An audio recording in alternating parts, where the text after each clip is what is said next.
Welcome to EPG Patashala. I am Professor G. Vedaparayana, retired from the Department of Philosophy, SU University, Tirupati. The paper that we are going to take up is Indian Religion and Philosophy, and the module that we are going to discuss is Brahmo Samaj.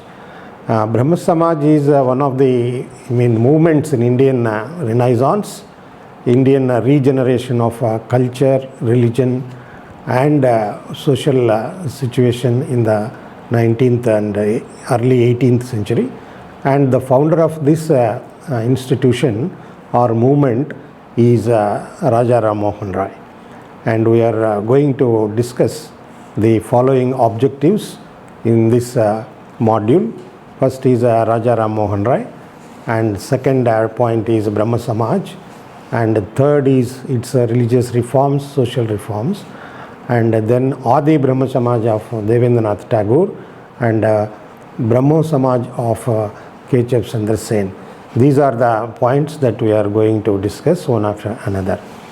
See, as a sort of introduction, we have to discuss the contemporary scene of the arising of the Brahmo Samaj in the later part of the 18th century and the beginning of the 19th century. The situation in those days was very bad in India, that people were not enlightened. So therefore the thinkers like Raja Ram Mohan Roy felt that there should be a radical change in the Indian situation. So Indian Renaissance, as a matter of fact, is the product of reaction of India to Western impact. It is not actually the abandonment of tradition, but the return of tradition in a new form. It is also the recovery and the continuity of the Indian tradition in a renewed strength. Even in its most radical expressions, Renaissance was essentially the continuation of the past. It did not break away in the history of Indian culture, but sought to organically relate the past with the present in a creative manner and to build a new feature of India. So therefore, Renaissance sprang from the ancient Indian philosophy of the Vedanta and Upanishads. So therefore, we have to remember this important point, that Renaissance is not an entirely new movement in India, but also it's a reinterpretation of the Vedas and Upanishads to suit the present context. So therefore, roots are there in Indian tradition.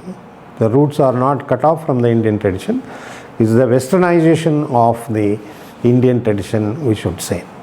Next, we have to think the contemporary thinkers, what they have done. See, contemporary thinkers thoroughly studied the ancient Indian scriptures and accepted them, their philosophical content. They strongly condemned social evils like casteism, communalism, regionalism, and also colonialism and the economic exploitation of the West, and suggested the remedies. They examined the problems of our country from a nationalistic and patriotic standpoint. They were conscious of the crisis being faced not only by India but also humanity as a whole. So therefore, these contemporary thinkers suggested a cure for the evils that have been there in India and also all over the world, like poverty, like illiteracy, like casteism, and so many other types of social, religious and political problems, political crises. So therefore, they thought that India should be radically transformed by taking the Indian tradition as the basis and also taking the Western culture or Western scientific spirit into consideration. And they also wanted to bring in not only the brotherhood of the Indian citizens, but universal brotherhood as a whole, which is relevant for the transformation of the entire world, including India. So contemporary thinkers, again, they did not cut off from the mainsprings of the Indian tradition. As great humanists and contemporary Indian thinkers showed deep concern for the eradication of the problems of human life and strived to shape the destiny of India. Their humanistic ideas consist in their struggle against the foreign domination, economic exploitation and social evils like caste system, untouchability, sati, the system of sati and child marriages.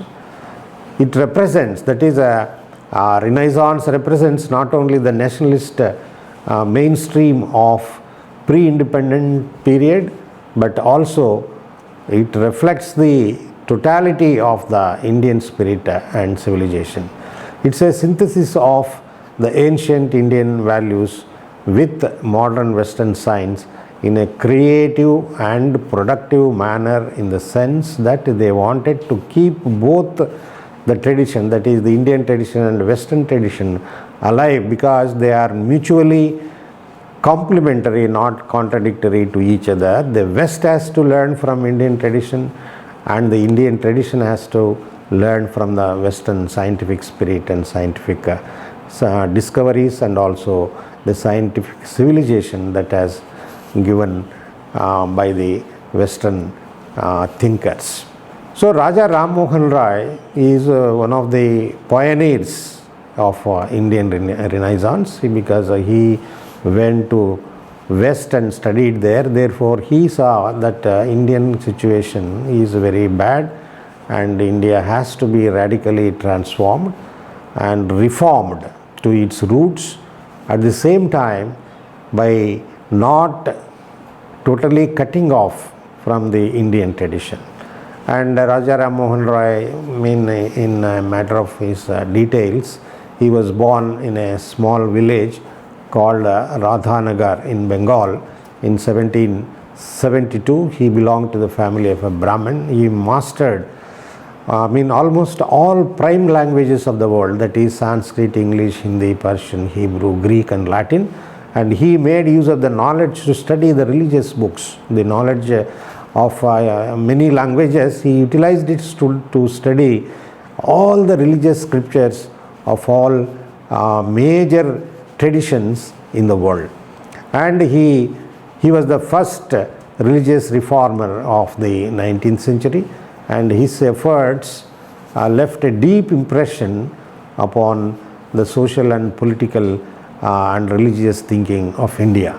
He canvassed to include scientific education along with the Oriental studies of India.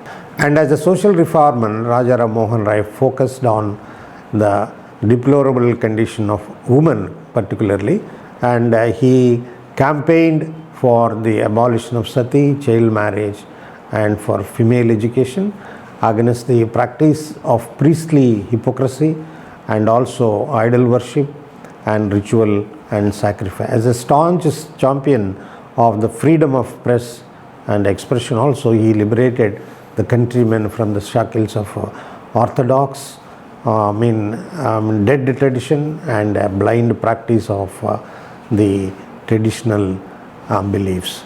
So he was the torchbearer, as a matter of fact, of the civilization and the enlightened forces of the West, and preserver of the best creative traditions in India. So therefore this has to be remembered very well, that even though Raja Ram Mohan Roy was greatly influenced by the Western scholarship, which he has derived by going to the West and having studied in the Western universities, but he did not dispense with the Indian tradition totally, but he took what is best in the Indian tradition and tried to amalgamate or synthesize it with the Western knowledge or Western scientific spirit.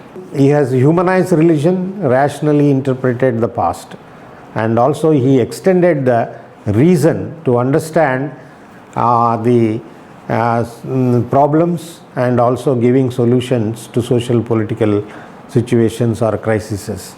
So his religious reform in India was of prime concern, and he published in both English and Bengali the abstract of the Vedanta Sutras. This is very important that we have to remember, because he believed that Vedanta Sutras or Vedas and Upanishads are having the highest wisdom, and they have to be given to people in a very subtle and nutshell form. Therefore, he wrote an abstract of the Vedanta Sutras, and his position was that Upanishads taught the pure theism, uncontaminated by idolatry. So therefore, in order to bring out his own ideas into practice, he thought of establishing an organization. So he established an organization called Brahmo Samaj to put his ideas and ideals into practice. So they established primarily a sabha called Atmiya Sabha, or Friendly Association, in 1815, and this association is the harbinger of the Brahmo Samaj that is going to come. So meetings used to be held weekly, at which the texts from Hindu scriptures were recited. Later on, he started a bigger organization called Brahmo Samaj in 1828. So the society met every Saturday evening 9 to 7 for studying scriptures and for prayers.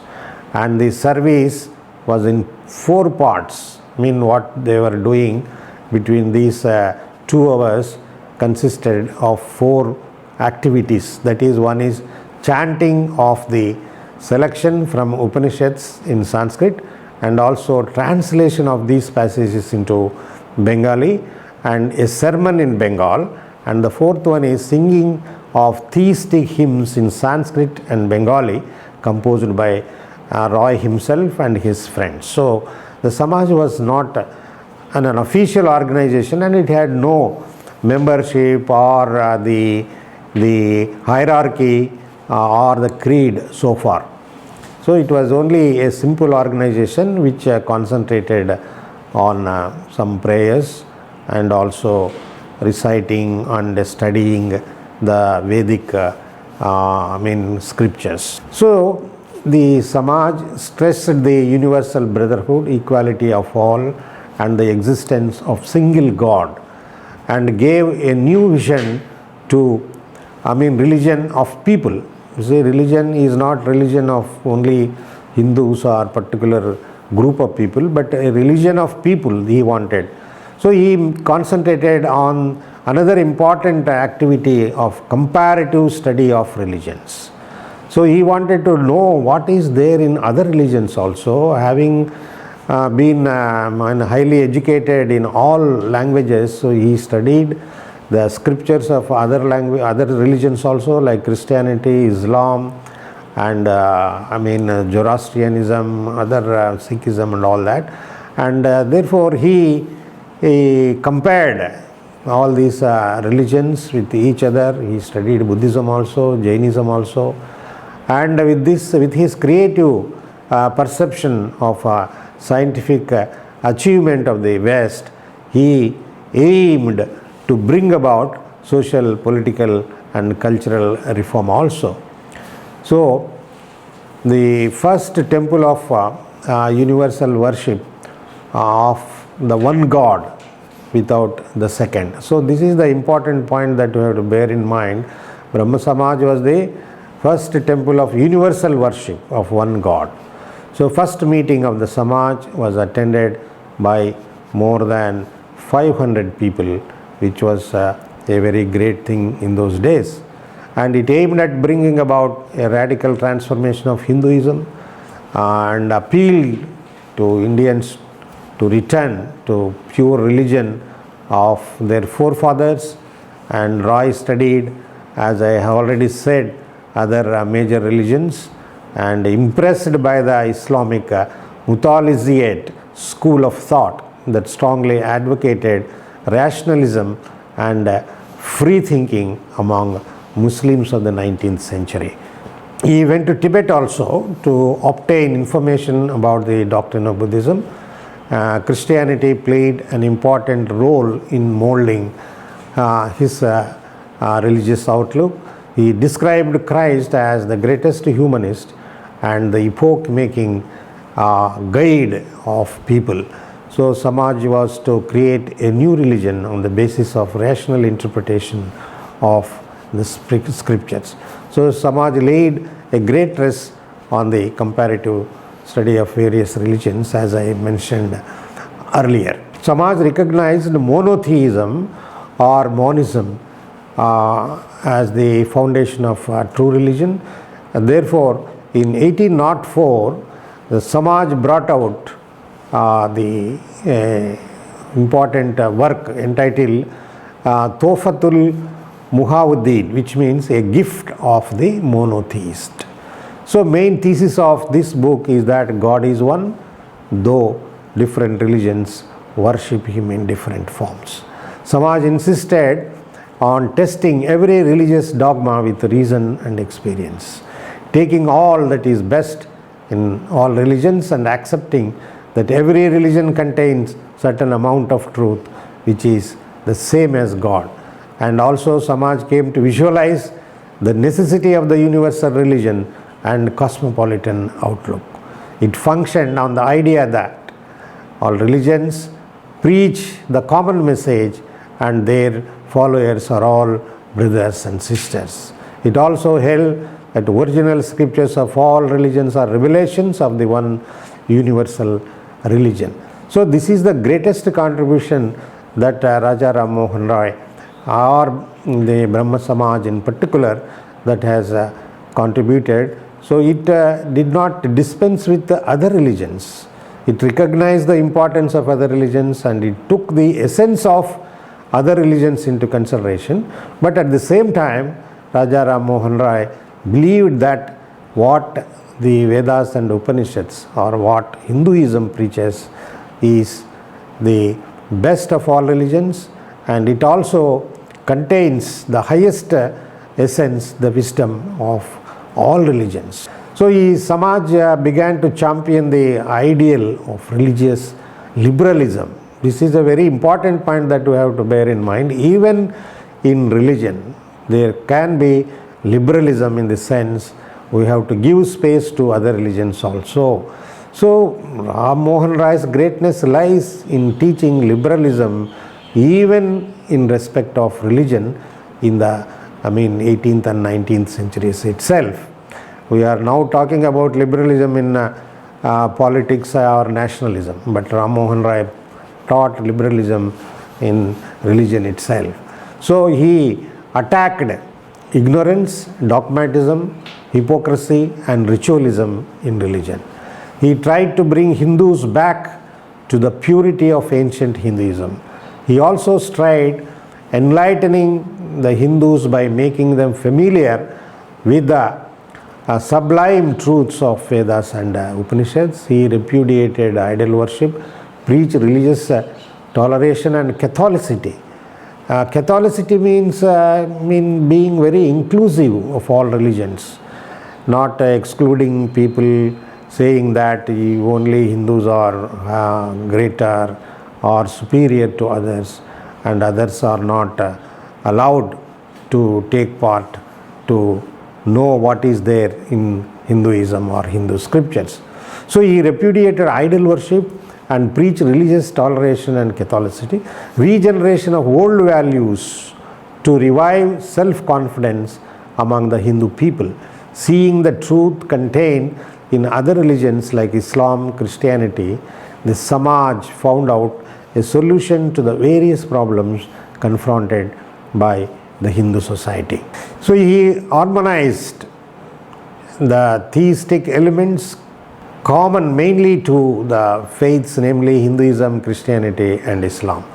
Samaj was convinced that the worship of one God must be in the spirit with the true dictates of Hindu Shastras, and God is in accordance with the purest principles of morality. The core of Hinduism alone formed the basis of universal religion on which all people could unite and peacefully coexist. So it establishes the universality of Hinduism by interpreting its religious texts and tradition in a creative way.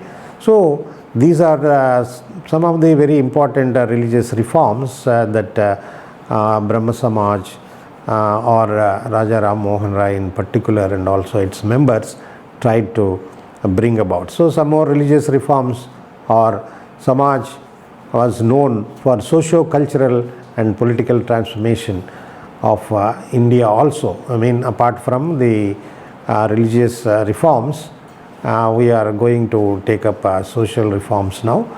So the Samaj wanted to base India on new structure in all its dimensions, not only religiously but socially, politically and culturally also. So it inaugurated a new era for the Indian people. It proclaimed the principles of individual freedom, national unity, solidarity and collectivism. It worked for the democratization of all social institutions and human relations. It recognized the need for a radical transformation of Hindu structure, launched a movement against socio-cultural evils such as sati, polygamy, unnatural division of caste and widow marriages. So some more social reforms that were advocated by the Samaj are emancipation of women from social inequality, early marriages, enforced widowhood. It also championed the right of Hindu female to inherit property. It described the custom of sati as a barbarous and inhuman practice. It maintained that no Shastra have ever sanctioned the custom of sati. The Samaj saw to it that sati was abolished by the government. Sati was actually abolished by Lord William Bentinck in 1829. Education was necessary to accelerate the progress of social change.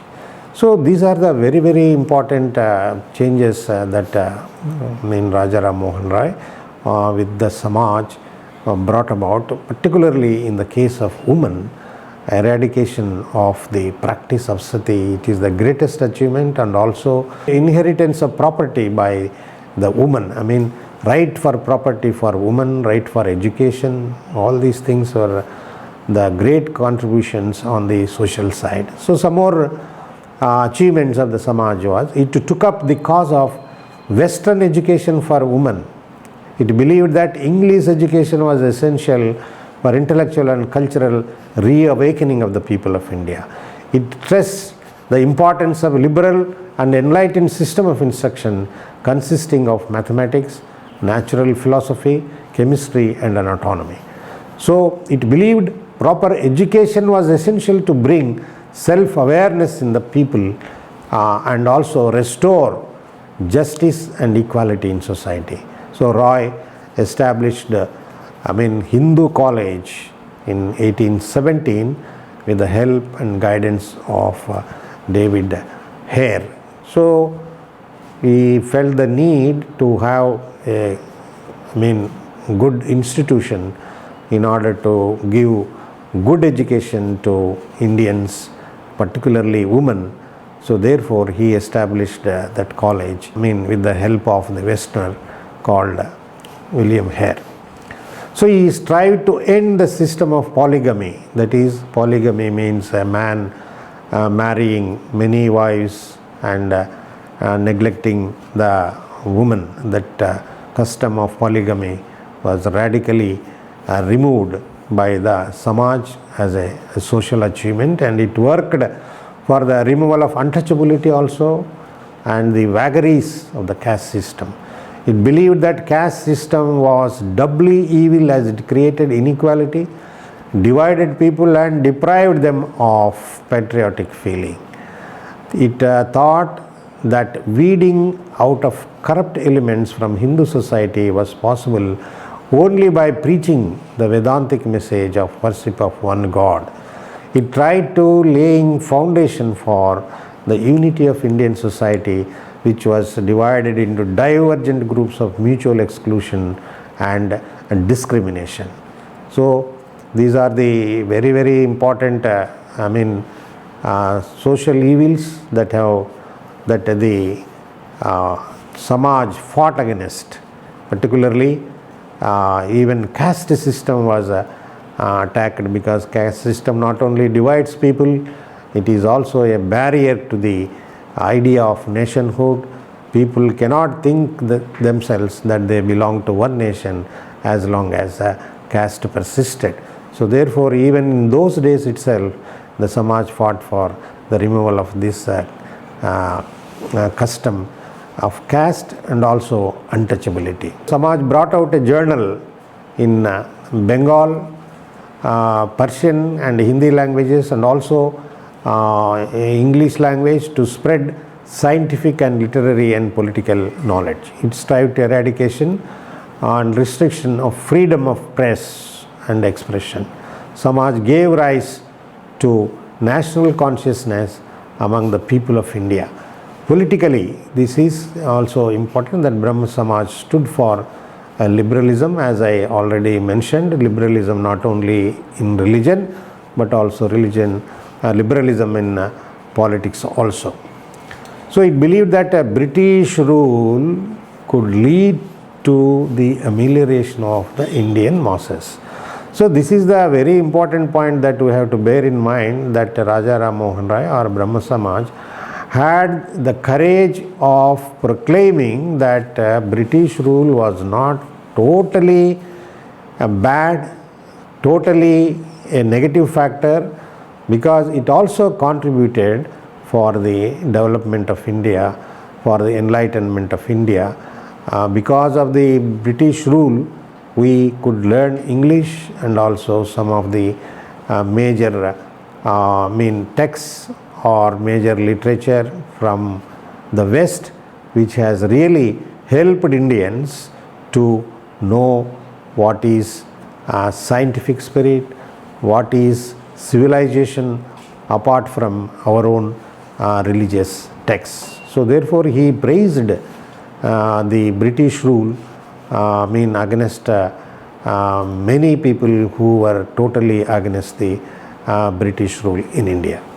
Preservation of civilizing and enlightening forces of the West, as well as the best creative traditions in India. So socially, this is another important point that Brahmo Samaj has concentrated.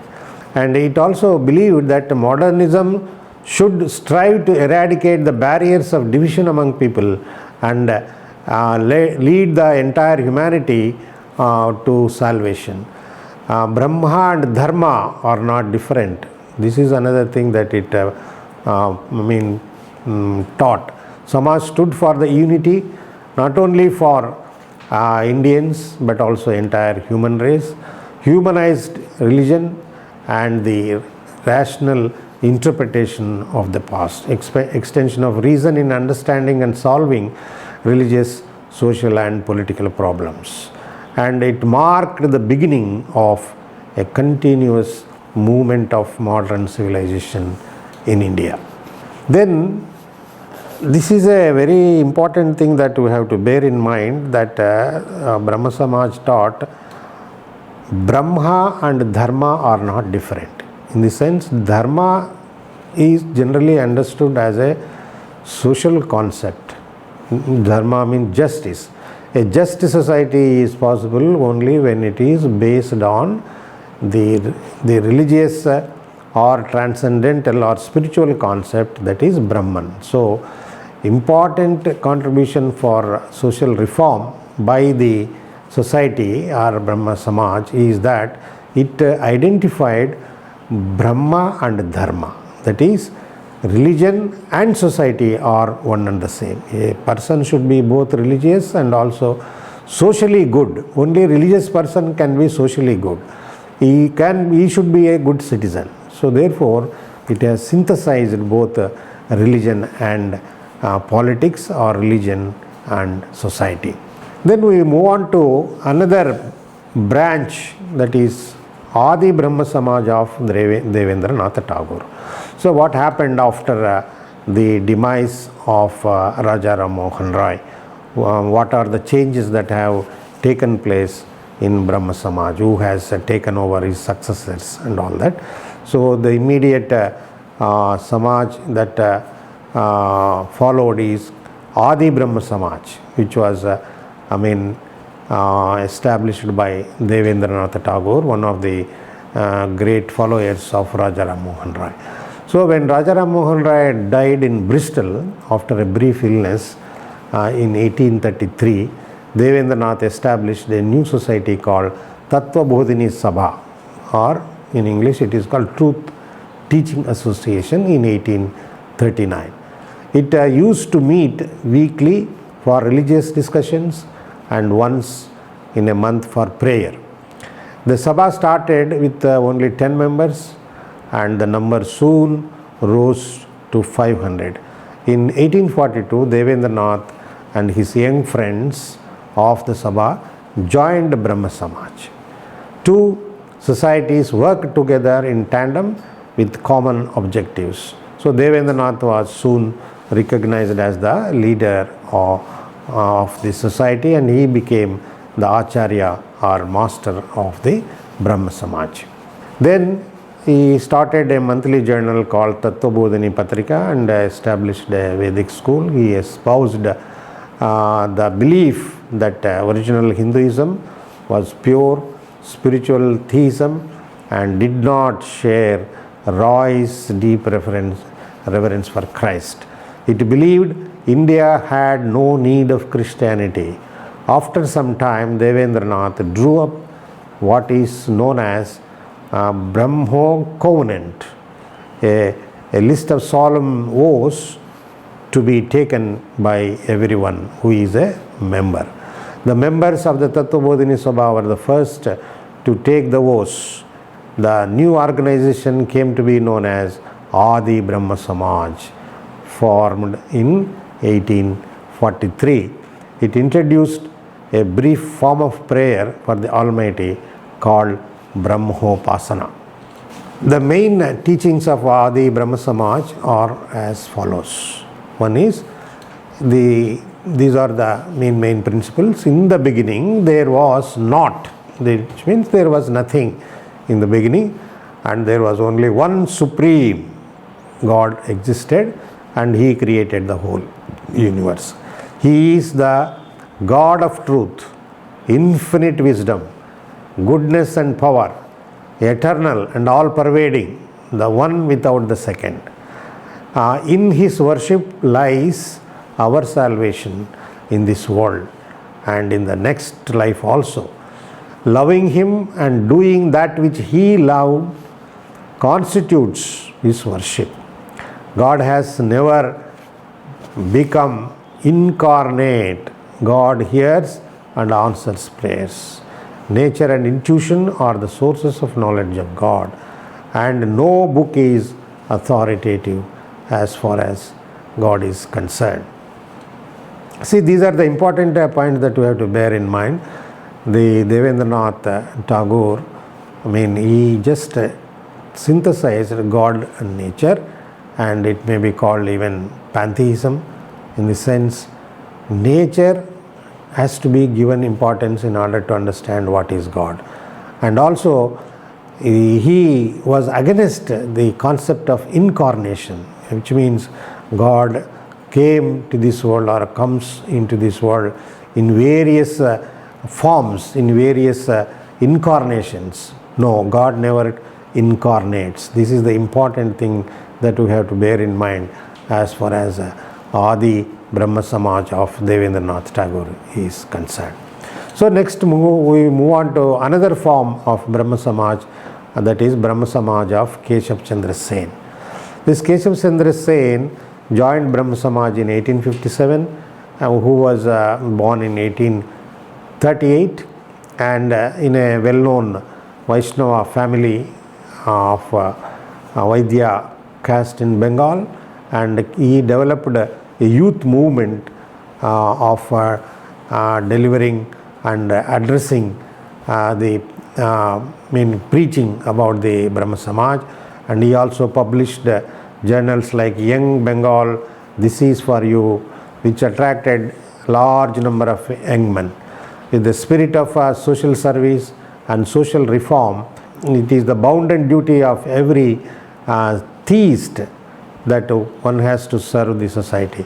In 1861, Keshub started an influential journal called Indian Mirror. In 1862, he delivered a memorable address entitled The Destiny of Human Life. In 1866, Keshub started a new society called Brahmo Samaj of India and invited all Brahmins throughout the country to join it. Original Samaj was called Adi Brahma Samaj because he has started Brahmo Samaj of India. The original one later on was called as Adi Brahma Samaj. But nearly the whole youngsters and more enthusiastic members followed Keshub Chandra Sen, and separation from Devendranath Tagore's organization depressed Keshub, and it threw him back to God. He considered God as the creative force and used the word God force. Design witnessed in nature is sufficient proof of the reality of the Creator. Man's primary duty is to obey the divine will, and he advocated 5 types of activities in society, that is, female upliftment, spread of education, study and circulation of literature, observation of temperance, and charity. These are the 5 important principles that his society called Brahmo Samaj of India wanted to put them in practice.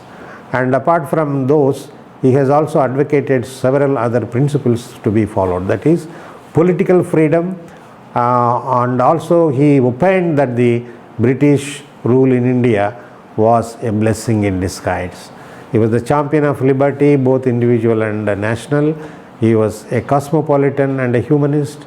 He was against all sectarianism, mutual hatred and exclusivism, and he believed that true spirit of religion required the cementing of the bond of international fellowship. Every religion is true and renders a service to humanity. He believed in the world fellowship, though he was an ardent nationalist. He advocated radical social and cultural reforms, and he performed several intercaste marriages, widow marriages, and opened the membership of the Sabha to all people. His scriptures included not only the Indian Hindu religious scriptures, but also the scriptures of all other religions like Christianity, Islam, Buddhism, and etc. And some more the contributions that the Brahmo Samaj of Keshub Chandra Sen are as follows. He wanted to form a radical group called Sadharana Brahma Samaj in 1878. This is another Brahma Samaj that he started. Apart from the Brahma Samaj of India, he began another organization called Sadharana Brahma Samaj. The new Sabha gradually reverted to the teachings of the Upanishads. Keshub Chandra Sen died in 1884 when he was only 46 years old. Under the influence of Sri Ramakrishna Paramahamsa, Keshub had already changed his views on idolatry. He proclaimed that Hindu idolatry is not to be rejected totally, since it represents millions of fragments of one God. And he asked the people, collect these fragments together and you will see the individual divinity. So, as a point of importance, we have to bear in mind, although Keshub Chandra Sen started 2 types of organizations, that is Sadharana Brahma Samaj and Brahma Samaj of India, and also fought against the idol worship. Ultimately, after having come under the influence of Ramakrishna Paramahamsa, who was a great saint of again Bengal and wanted to establish a new form of Hinduism, taking even idolatry, ritualism into consideration. So under his influence, Keshub Chandra Sen reconsidered his opposition to idolatry, and he accepted that idolatry, idol worship is a form of important form of or part of Hinduism. So therefore all idols that are there are part of the great Brahman or great reality or one God.